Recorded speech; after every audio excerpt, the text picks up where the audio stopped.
Welcome everybody to the second in our series of virtual tastings and meet the winemakers, what I affectionately call persons of interest. As I said yesterday, not because they are on the run from the police, but because they are particularly well informed and experts in the field. And today we are delighted and privileged to welcome the Bubbles King, as I call him, Mr. Marcel Combe. Marcel, who's Director of Winemaking and Marketing and Sales for the Bubbles activity for all the sparkling wines in the Boisset family. And what better way to start a weekend than with a nice glass of sparkling wine. Just before handing over to our good friend Marcel, just the round rules for anybody who wasn't with us yesterday. So the presentation or discussion will go on for about half an hour. You'll see at the bottom you have a Q&R box, so please feel free at any time to chime in with a question or a comment, and we will try to come to the questions at the end, if you don't mind, and cover any questions that you asked. And if we do run out of time, we will put up an email where you can send your questions, and Marcel and myself will get back to you with any questions we haven't answered during the presentation. So without further ado, I'll pass you over to my good friend Marcel. And Marcel, if you'd just like perhaps to tell us a little bit about yourself and maybe just tell us a little bit about the place of bubbles in the world before we move on to into more detail about the wines themselves. Yes, thank you, Neil. Thank you for your introduction, and welcome everybody. Welcome first in the magic world of sparkling wine. Welcome in Burgundy, and please, thank you to welcome at home, because I am today at Saint-Loup-Géange, which is a small village, 10 kilometers, 6 miles far from Beaune. Maybe a lot of you are knowing Beaune. And we are in the middle of the landscape, not very far from the coast. And welcome again. And I'm so pleased to share with you the magic world of sparkling wine. So if we speak about sparkling wine, we have to, you need to know some figures. First, in the world, not sparkling, but still in sparkling, we drink 36 billion bottles of wine every year. It's huge. In this market, 3.2 million bottles are sparkling wine. And you have different kinds of sparkling wines. So thank you, Lisa. And you have different kind of style of sparkling wine. You have spumante and frizzante, or pétillant, or mousseux. That means it's mainly at this time mousseux or sparkling wine with 2.7 billion bottles produced every year. Of course, you know that the three main producers are first at this time now Italy. More than, it's only 500 million for Prosecco, but globally Italy is around 800 millions. Then you have also a strong country with Spain, with only 300 millions for Cava, but a little bit more with some other sparkling wine. And the France produce roughly 600 million bottles of sparkling wine. On these 600 million bottles, 320 are champagne and 270 are non-champagne. That means it's either appellation, like a crémant, either non-appellation champagne. We often speak about mousseux or quality mousseux, vin mousseux de qualité, quality sparkling. So France are the world champions of sparkling wine, Marcel. That's what you're saying. If we are looking at value, yes, far away. If you are looking at the number of bottles, not unfortunately, but as you know, Prosecco was booming the last 5 years, and now Italy produces a little bit more quantity of sparkling wine than France. But definitely, France is #1 in value. Great. So, as you know, unfortunately, in the United States, a lot of people tend to call anything with bubbles in champagne, which of course. Yeah. So perhaps you could just show us a little bit about the different rules and regulations, different styles of sparkling wines coming from France. What is and what isn't champagne? What are the differences in where they come from? and how they're made. Yes, for that we can first summarize. When we say champagne, this is a true area of champagne. That's been a rather small place between, if you look on the French map, Paris and the Alsace. And okay, when you are talking about appellation, that means grapes are coming from very precise place to be able to wear the name of the appellation. When we say Crémant de Bourgogne, grapes are coming 100% from Burgundy. And after, we have the category of quality sparkling wine. So that's been French origin, okay? And sparkling wine, we often say in France, mousseux, also French origin, but okay, and it's a large part also of the cheapest price that we can find in a range in France. What is important now is to see what is a different method to produce a sparkling wine. Maybe it was your next question. It was my next question, Marcel. You beat me to it. Go ahead.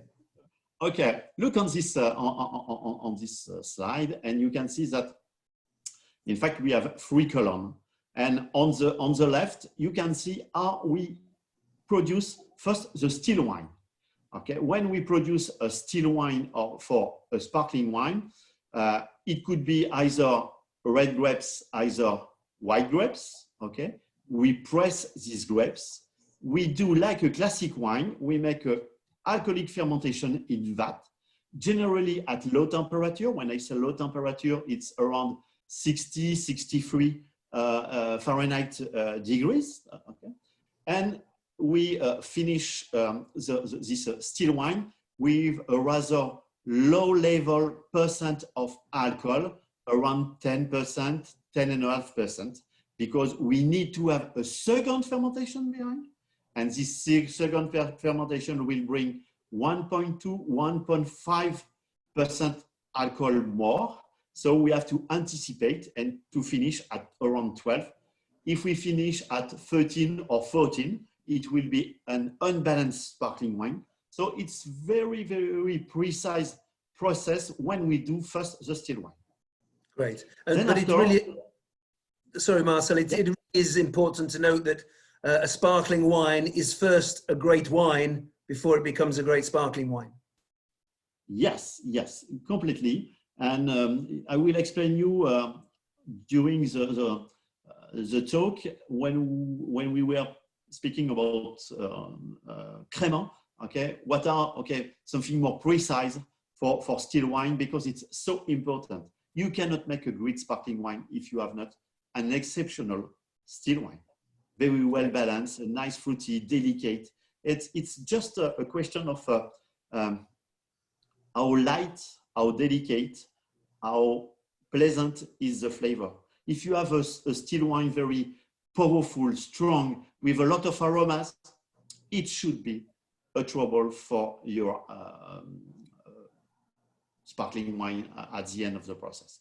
So great, great. So you've made a wonderful sparkling, you've made a wonderful still wine as your base. Now the challenge is to make the bubbles. So we don't stick it in a stream and we don't inject it with carbonic gas like Coca-Cola. Tell us about how bubbles come about.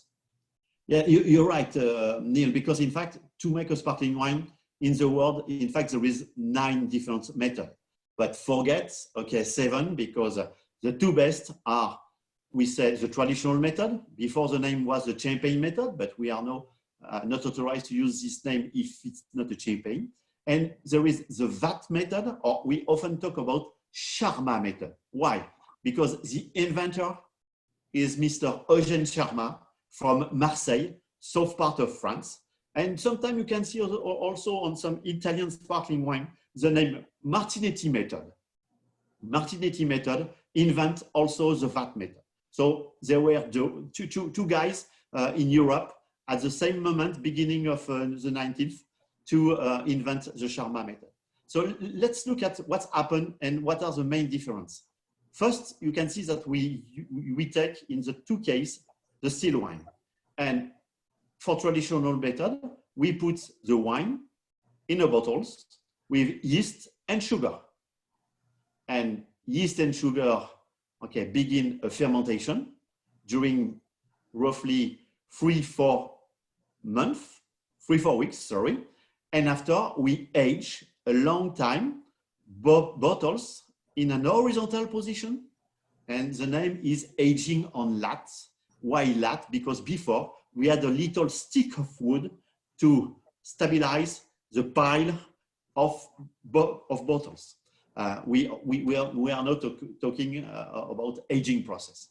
And you see that when it's time, we need, as it's cloudy inside the bottle, we need to riddle each bottle during 15 days.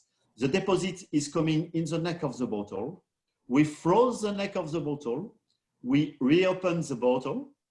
At this time, it's a chrome metallic cap. It's not a classic cork. And we add the liqueur de dosage. Okay? The liqueur de dosage, we will talk after. It's the quantity of sugar to balance the acidity and the structure of the wine. This is for traditional method. What is the difference for vat fermentation, vat process? In fact, we use also yeast, sugar, the wine, but we don't put in a bottle, we put in a tank, in a vat, able to resist to the pressure. What I have to say is at the winery, at the Boisset winery, we are the only French producer equipped with horizontal vat, with controlled temperatures. That means we are able to meterize the temperature of the vat and of the wine, and with an agitator. That means we have a rotor, okay, inside the vat, and daily we do like a blend. You know, maybe probably the name bâtonnage, okay, that we can use sometime for the best Marcel or the best white wine in Burgundy generally, okay. So it's like a kind of bâtonnage. And after 3-4 months, okay, the wine is ready. We make a filtration. We are going to a special bottling line, able to first resist to the pressure and to bottle under pressure. The name is isobarometric line, and we immediately bottles. What is interesting for Charmat method? Oh, sorry, Neil. That's okay, Marcel. Yeah, I didn't want to interrupt your when the juices are flowing, but I did want to ask. You mentioned that Boisset has patented unique technology for Charmat method, and you said that we're the only people using horizontal tanks. Why is that important? In fact, you can imagine that we try to reproduce in a tank what's happened in a bottle. Okay, that means to have more contact between the sediment, the dead yeast, and the wine. You can imagine if we have just 2 or 3 meters high, it's very easy for the rotor or for the pal, okay, to blend the wine and to do a good job. If we have a vertical vat, okay, the rotor is there, and to put up the yeast at the top of the vat, it's more complicated, and so it's less homogeneous. Homogeneous, right. I'm not sure of the term. Yeah, homogeneous is very good, Marcel. And what does putting those lees in suspension in the wine, what does that bring to the quality of the wine? Technical term is yeast autolysis. And when yeast stop the fermentation, they are progressively destroyed by the acidity of the wine. And if you remember, a yeast is a cell. So you have a membrane. Yeah. You have the skin, okay, the skin of the yeast, and inside also some different components. So all that give influence to the wine, to the sparkling wine, 3 different influence.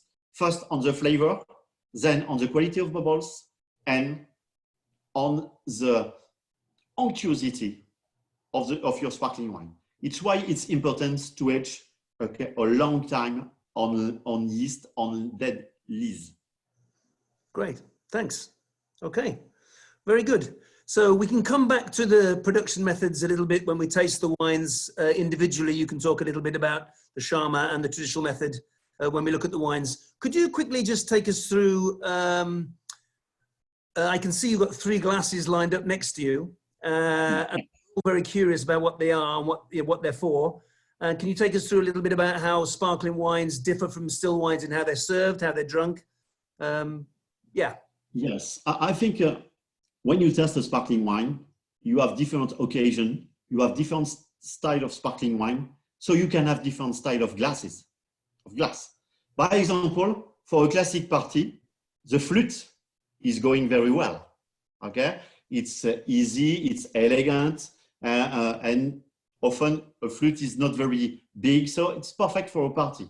When you drink a more serious sparkling wine, why not a crema or something with a, why not a vintage? Please try to begin to use a glass like that. That means it's a mix between a flute and a classic wine glass. And of course, if you open an exceptional and old sparkling wine, like a Grand Terroir, by example, from Burgundy sparkling wine, take a huge and a beautiful glass like that, because you need time to enjoy all the aromas, all the flavor, and the sparkling wine will give you more information, more pleasure with a glass like that. But if you have just something, a classic sparkling wine, very pleasant sparkling wine, a glass like that is not necessary. Great.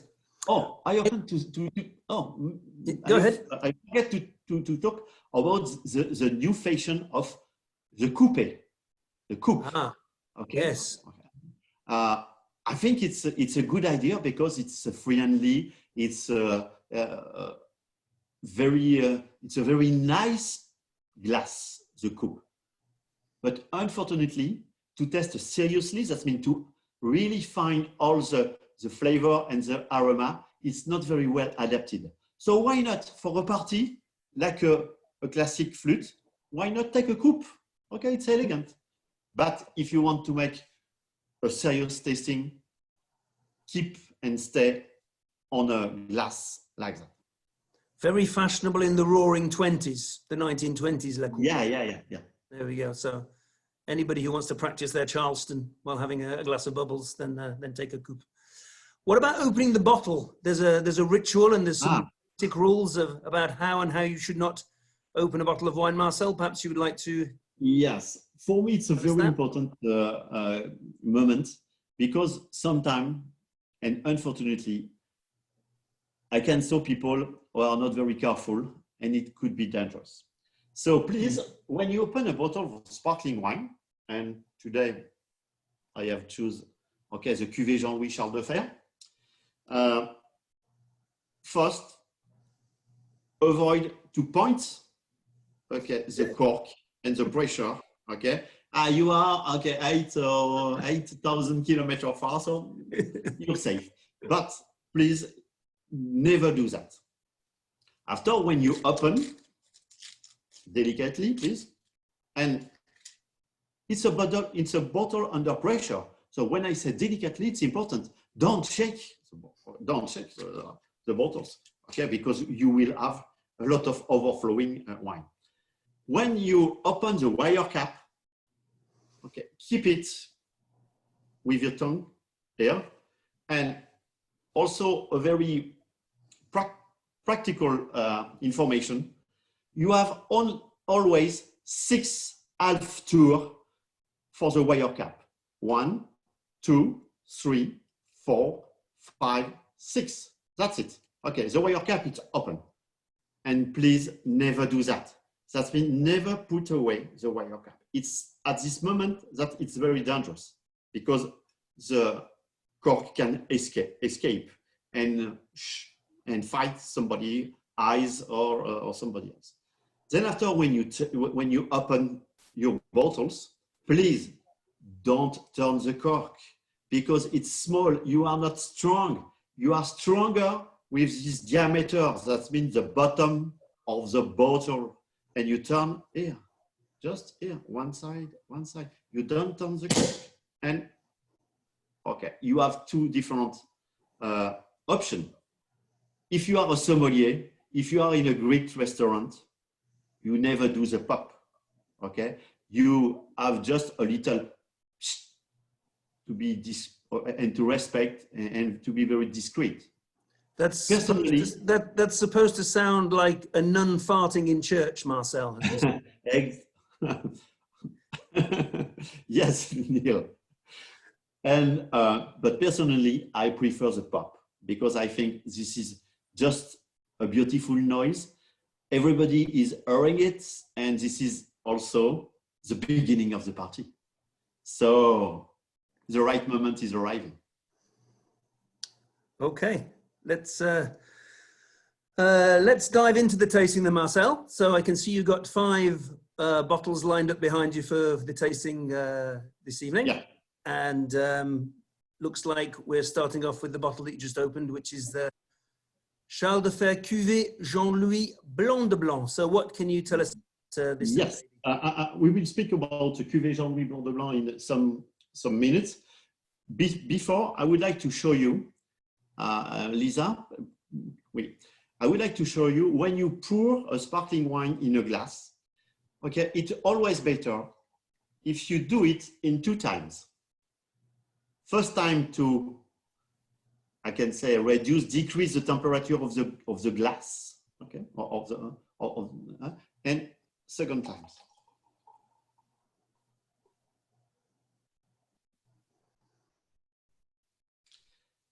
What is important before tasting is to look at your wine. It's to look at your sparkling wine. But probably sparkling wine will give you more information than a still wine. First, you can see, and I don't know if you can see it, you can see bubbles, okay, going up. What's the name? The name is the bubble train, le train de bulle. Okay? Then we will see on another glass, normally here, you have some foam around, okay? I will show you after, and the name is the ring. Technical name, okay? In France, we say l'anneau, okay? Ou le cordon, okay? In English, we talk about the ring.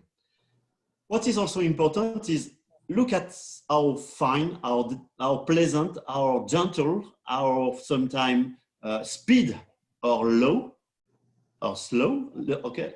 Bubbles. It gives you also some information about your sparkling wine.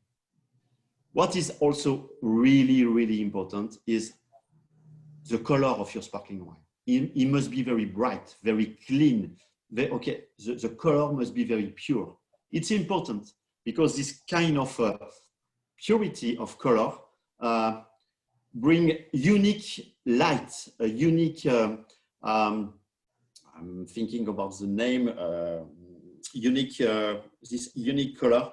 I will find, okay, so it's gleam, okay. Yes, it gleams, yeah. Yes, gleams, luminous color. Yeah. Of course, the color also, a dark or yellow can tell you that it's a very old sparkling wine. A fresh and pale color is generally a young sparkling. Then, Neil, this is for me the more important moment when we test, the nose.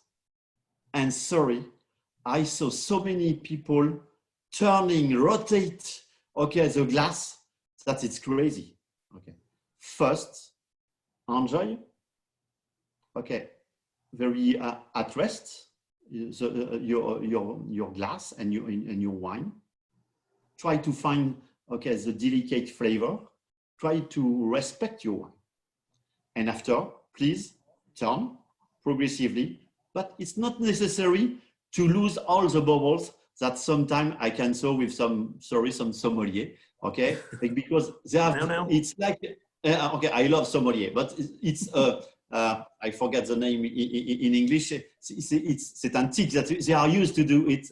Each time they drink, okay, each time they have a glass, okay, they turn. So for sparkling wine, we have to be careful with that. Be gentle with the wine. Right. Okay. Okay. So so let's talk about now Cuvée Jean-Louis. Cuvée Jean-Louis from Charles de Fer. Before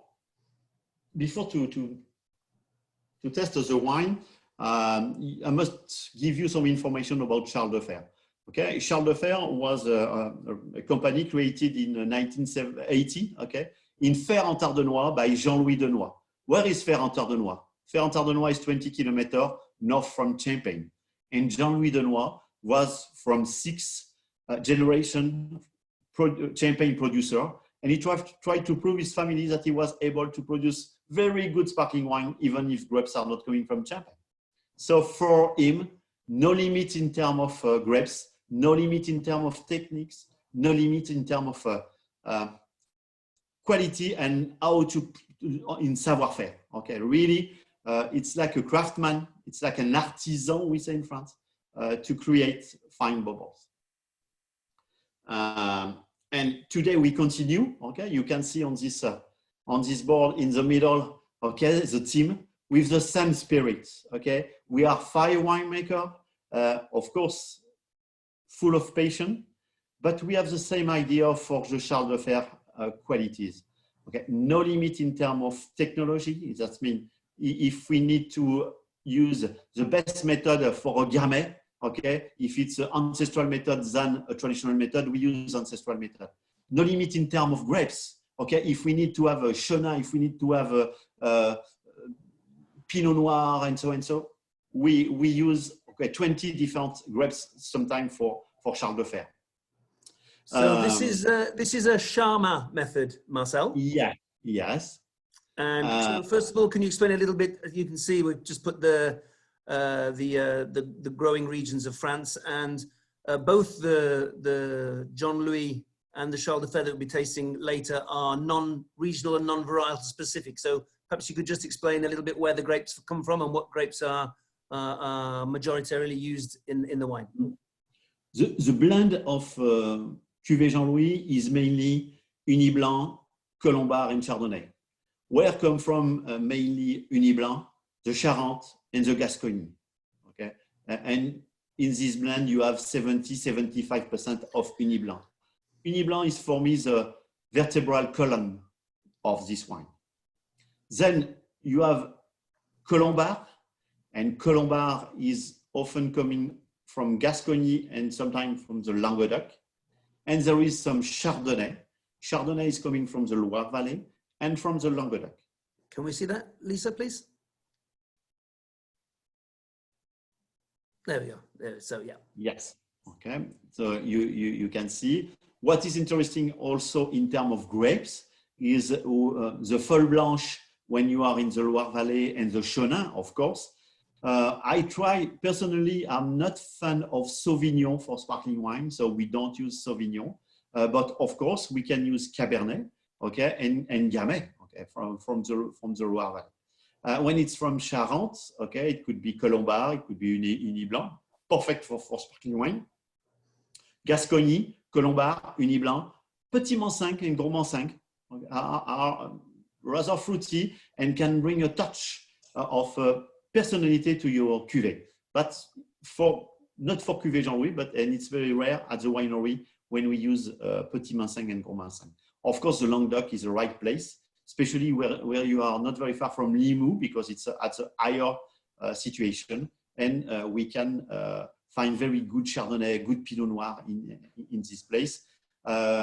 Fantastic Muscat when you are near Frontignan or near Mirval. And after, when you come up in the Rhône Valley, especially for some rosé, some Grenache are lovely, some Syrah also, and some Chardonnay could be from generally from Ardèche. Ardèche is okay, just on the opposite on the Rhône Valley, on the opposite of the river. Great. So to the wine itself, Marcel, would you like to take it with us and tell us what your impressions are of this of the wine?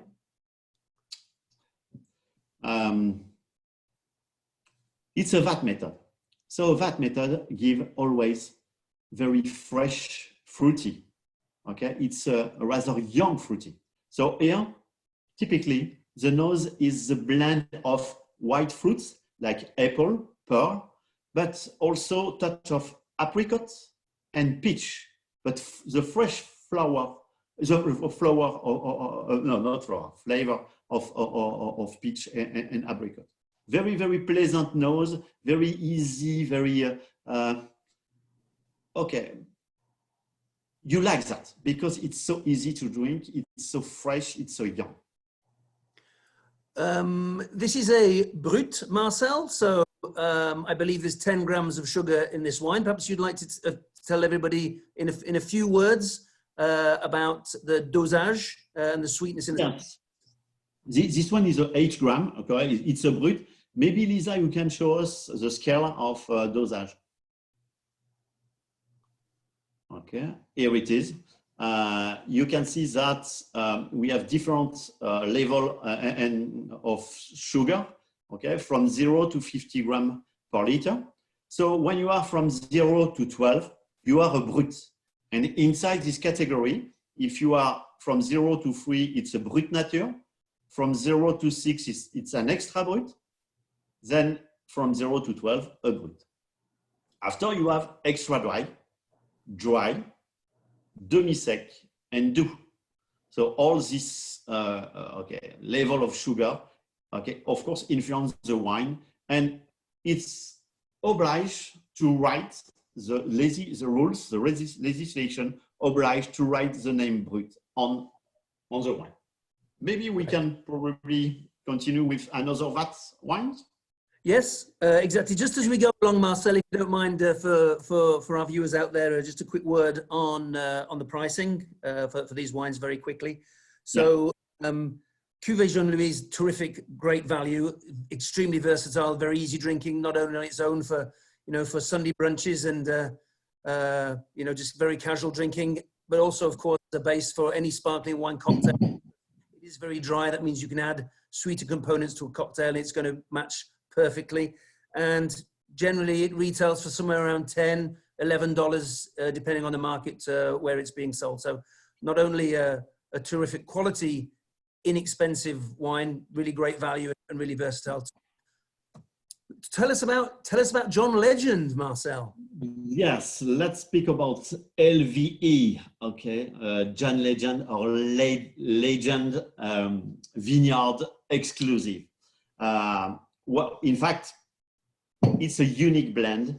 Why it's a unique blend? Because John Legend wants something unique in terms of style of wine, of his exclusive wines, and he wants something which match with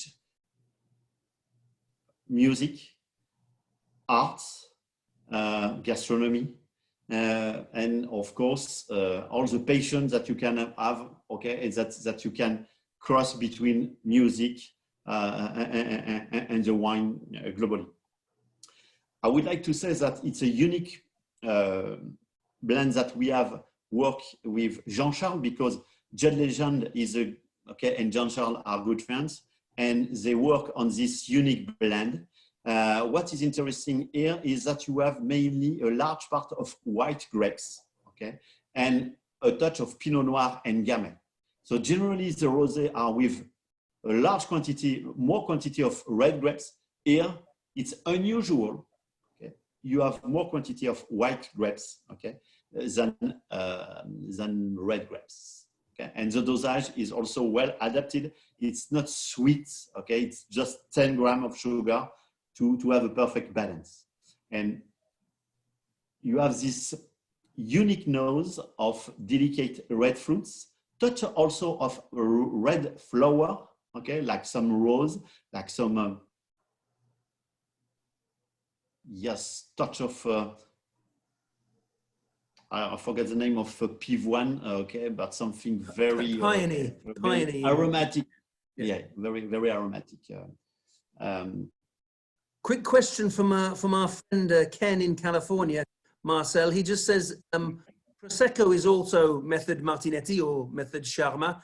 What are the main differences between these two wines, the Blanc de Blanc Rosé, the Blanc de Blanc and the Rosé Charma method you just tasted, and Prosecco? What are the main differences? First, okay, the grapes. Okay, Prosecco is produced with mainly Glera. Okay, now we often say Prosecco when we talk about the varietals. but first the grapes and where come from the grapes. After, in terms of technique, in terms of process, to produce a Prosecco or to produce Cuvée Jean-Louis or to produce LVE, it's exactly the same process. Even probably better at Nuit Saint-Georges, because we are doing a large aging process in the vats to really extract a better flavor, to have something more elegant. Same technique, different grapes, different origin, different name. One is Italian, the other one is French. But in terms, if you test Cuvée Jean-Louis and if you test a good Prosecco, you will find really some similar flower, aroma style, really. Another quick question, perhaps one I can field rather than you, Marcel, is from our friend Thomas Becker. I'm not sure where you're from, Thomas. Thank you for your question, which is how involved is John Legend in the actual winemaking process? Well, of course, the wines are made in France. So unfortunately, John isn't in the vineyards or in the winery actually making the wine.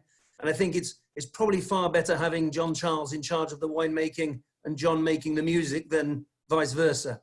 But to answer your question, John Charles has a range of some rosé wines, sparkling wines, and California wines with John. And John is extremely involved in selecting the base wines that are, the samples that are sent and tasted in tasting sessions and product development before the wines are actually launched. So yeah, he is fairly hands-on in that respect, but of course he's not getting his feet red and his hands dirty in the vineyards himself.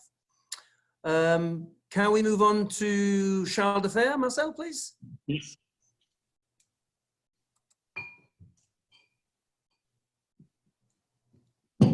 So let's come back now to Charles de Fer Reserve.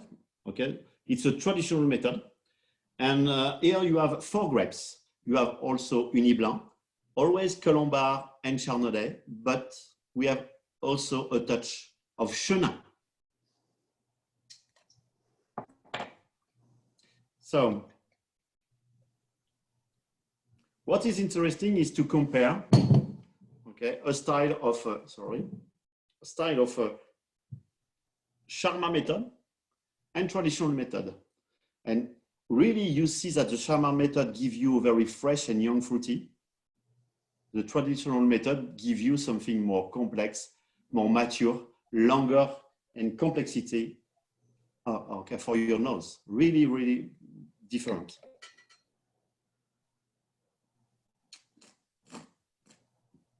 Same. The wine is with more unctuosity in your mouth. You can also note that the bubbles are completely different. Okay, for the vat method, they are a little bit more. It's a little bit more foamy in your mouth.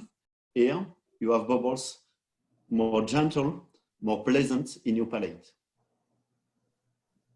And of course, it's long. Okay, a long finish. And a well balanced. Here the dosage is 12 grams per liter, okay, to balance the acidity, because when we prepare the blend, as we age minimum 15 months on these, okay, we guarantee 12 months, but this one is 15 months, okay, we need to have enough acidities and to balance with the dosage. Very good. Marcel, I often feel that the difference between Charmat method and traditional method is as much about texture and mouthfeel as much as it is about flavor profile. Mm-hmm. In fact, you can imagine that when you are a Charmat method, you are age 3-4 months. Okay, so you are a baby. Okay, so you have all the youngness, all the energy of a young or why not a teenager. Okay, when you are a traditional method, you are probably more a sir. Okay, you are older, and so you have more maturity. That means you have more complexity, you have more experience. This is the same for your wine. Okay, you're talking about yourself, Marcel. Complexity. No. I'm young. Okay. I'm really, really young. I'm probably at this level more at the VAT at the VAT method than at the traditional method. Or I would like to be at the VAT method. I was, unfortunately. Thank you. So shall we take a little? Oh, maybe I forgot to say, because okay, I forgot to say that if you want something very, very pleasant to enjoy with sparkling wine, you have some different idea. By example, with this traditional method, the gougère, the traditional Burgundy gougère, is lovely. Okay, with a touch of Comté, okay, the cheese Comté, and it's a fantastic match, fantastic deal, okay, with the wine and the flavor of Comté. And I also forget to show you that, because it's I love to match this. Sorry, it's a craft bread, okay, French craft bread with eggplant caviar. You understand eggplant caviar? Okay. Yes, yes. Yeah. And with some zest of lemon. It's delicious with the rosé of LVE. And why? Because you have, in fact, in the eggplant flavor and different aromas, a hint of Mediterranean flavor. And this rosé, okay, of LVE is also really a style of, not a Provence, but a soft place of for the influence of wine. Very good, Marcel. I'm getting 3 or 4 people chirping in saying, can they have the recipe? It sounds so delicious. So perhaps... Please, you're obliged to come home. So your mum's the recipe, this is my wife. No, I joke. The recipe of the gougère, it is my wife, yes. Okay. And I have kept for the end a very amazing match with some candies with the rosé. So maybe we can talk about Crémant de Bourgogne. Yeah, with pleasure. If it's not too late, because it's okay. We're doing fine. We're going to run fashionably over, Marcel, but because it's you, we'll give you a little bit of extra time. And I'm sure everybody's going to want to spend the extra 5 or 10 minutes in your charming company. So go ahead. Tell us all the secrets of Crémant de Bourgogne. Okay. Lisa, can I ask you to put the map of different Crémant in France? Thank you very much. Okay, you can see here that we produce in France 8 different Crémant: Alsace, Burgundy, Jura, Savoie, Die, Limoux, Bordeaux, and Loire, and it's roughly 100 million bottles every year. Okay, there is a 9th with Crémant du Luxembourg. When you can wear the name Crémant, you are obliged to respect some very, very strict rules. For example, where come from the grapes? You cannot be a Crémant de Bourgogne if grapes are not coming from the classification of the area of Burgundy. Then you are obliged to pick up grapes by hand. It's very, very important for the quality. Okay, it's forbidden with a machine. When we press, we use 150 kilo. Yes, you can put the grapes, Lisa. When we press, we use 150 kilo of grapes for 100 liters of juice. That means normally for a still wine, it's 130 kilo. So we use 20 kilo more. Why? Because we avoid to take the end of the press, and because it's more with vegetal flavor, with tannin, and we are obliged to have a light and gentle press for Crémant. And when you are a Crémant, you are obliged to do traditional method, and you have a tasting, a controlled tasting for each, not bottles, but each cuvée, to be sure that your Crémant, okay, respect the style we want to put on the market. When we are talking about Crémant de Bourgogne, Lisa showed you that we have mainly 4 grapes in Burgundy, 2 white grapes and 2 red grapes. The 2 white grapes are Chardonnay and Aligoté, 2 red grapes, Pinot Noir and Gamay. But the 2 principal are Pinot Noir and Chardonnay, and we use at the winery, especially for GCB, okay, I can say roughly 95% of Pinot Noir and Chardonnay. Very good. So just to emphasize that, whereas the previous wines we've been tasting can come from pretty much anywhere in France, are non-varietal and regional specific. The whole point of Crémants is that they are both regionally specific and varietal specific to the grapes that are indigenous to those areas. Mm-hmm. So, Marcel, JCB 21. 21. Maybe we have to first to speak about why GCB is existing. Okay. Good question. Lisa, can I ask you to put the beautiful labels of what's happened in Burgundy during the 18th?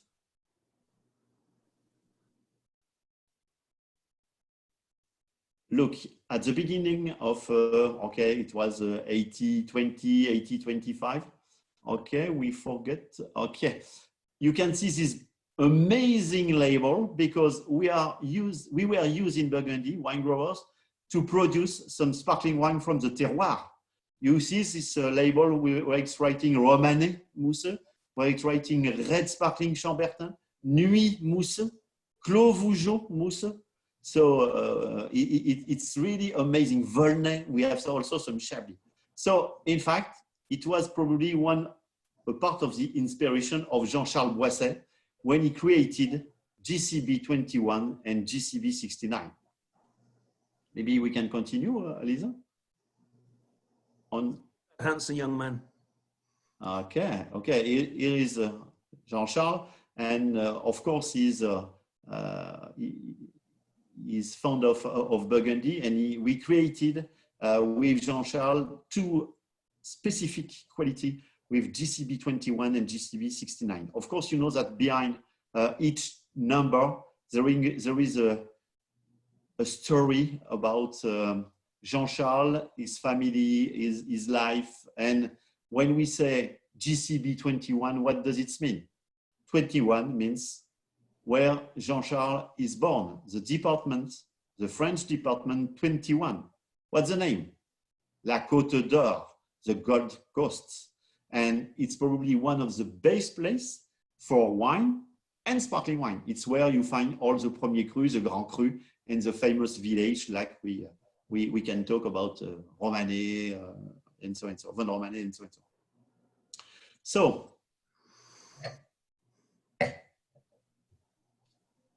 GCB 21 is a blend of Chardonnay and Pinot Noir.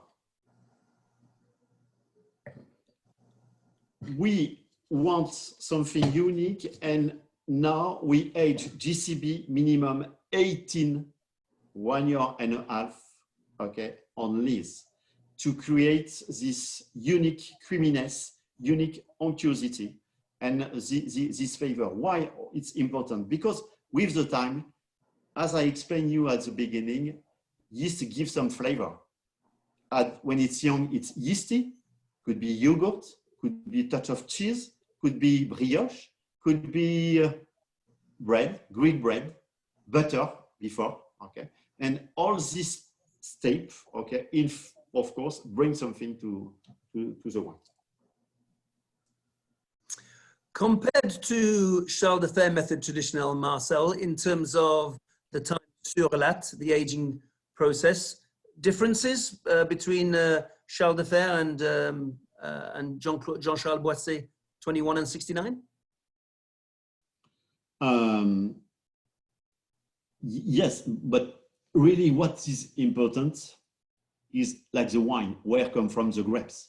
And here, when we produce the GCB 21, grapes are coming mainly from the 21 department, okay, this unique place, okay, where the Chardonnay and the Pinot Noir gives the best wine of the world, okay? There is no other place like here. And you can imagine if we can transpose, okay, this quality on with a sparkling wine, we have something unusual, amazing. Great. Shall we finish off with a glass of 69, Marcel? Yes, just before, a little idea to enjoy with GCB 21. What is it? Always the same bread, that means a grilled bread, but with a forest terrine, touch of mushroom. This one is veggie, okay, and organic, of course, and it's a fantastic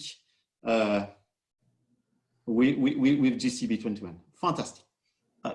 Little touch of dark or black olive, and it's a great moment.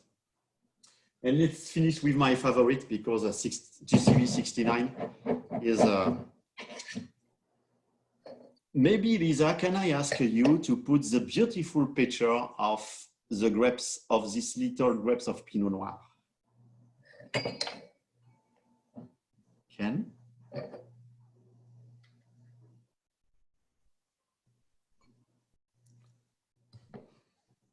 And the one of the vineyard? GCB 69. In the grapes? 69. Grapes, it's very easy to remember. Pinot Noir, Pinot Noir, Pinot Noir, and Pinot Noir.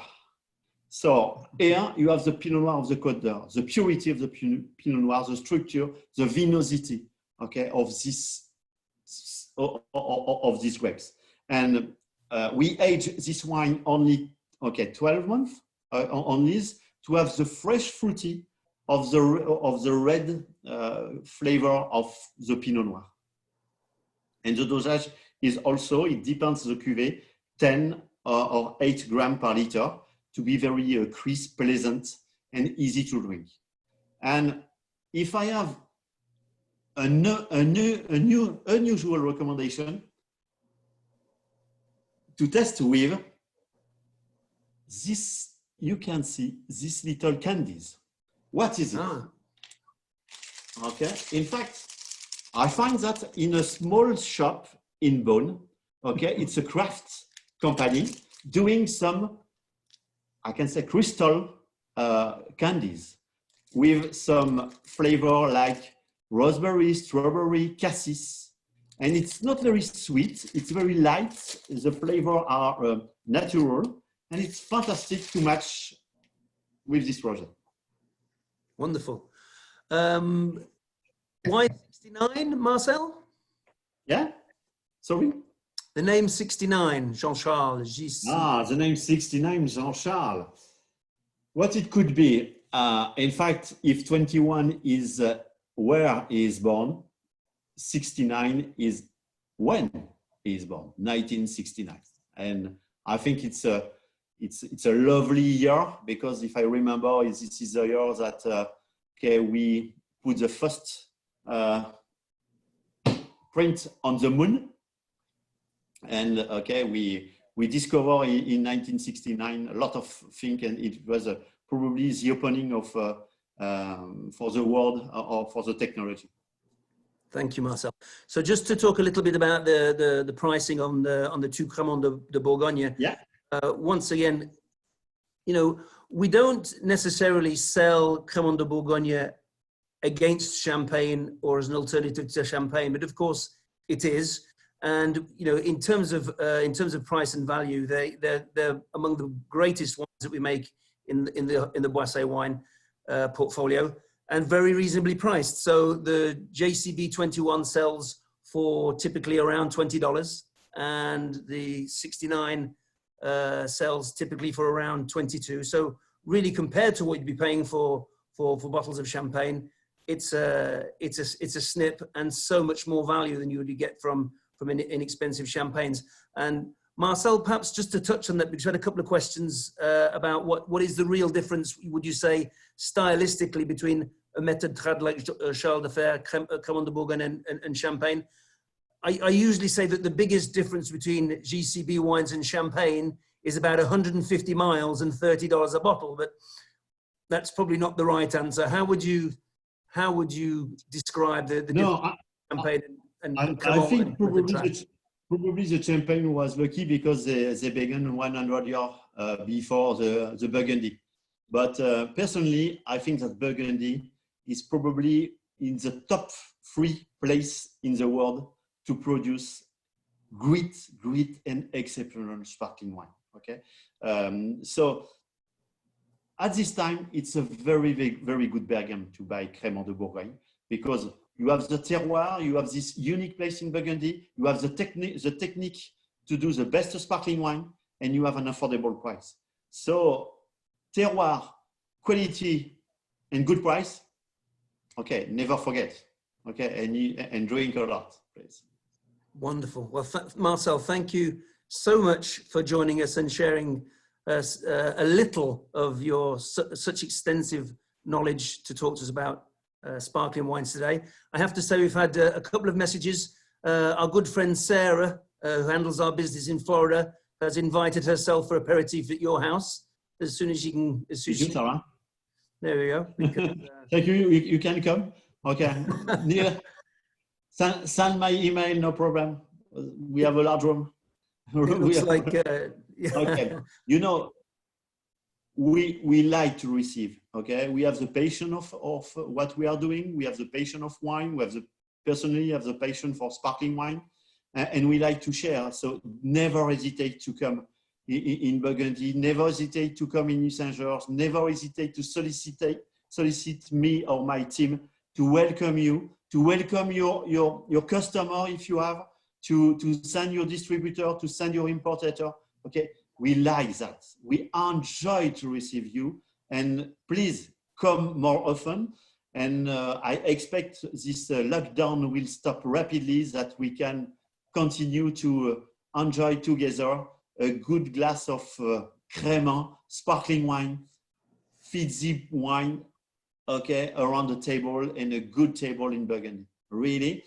Maybe can I ask Lisa to put the last slide? Last one with the light, please. Ah, Lisa, okay. Yes, I love this picture, and I would like to tell you that even if it's a lockdown, there is always a good idea to create and to share a unique moment with, of course, people you love, with also people, okay, who count in your life. And of course, with a glass of Crémant or sparkling wine. But we like when the time seems not to have to be stopped, okay? And we sometimes would like it will never start again.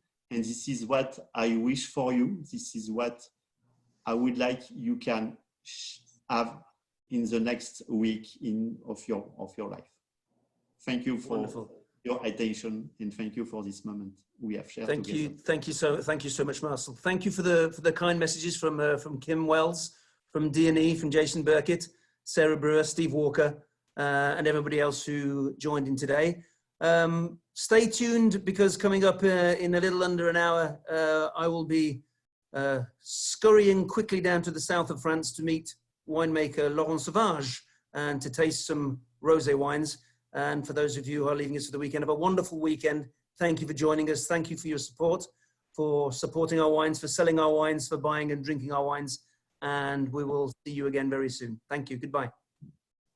Thank you, Neil. Thank you, Lisa, for your help and your support. Thank you, Marcel. Thank you, everybody. Okay.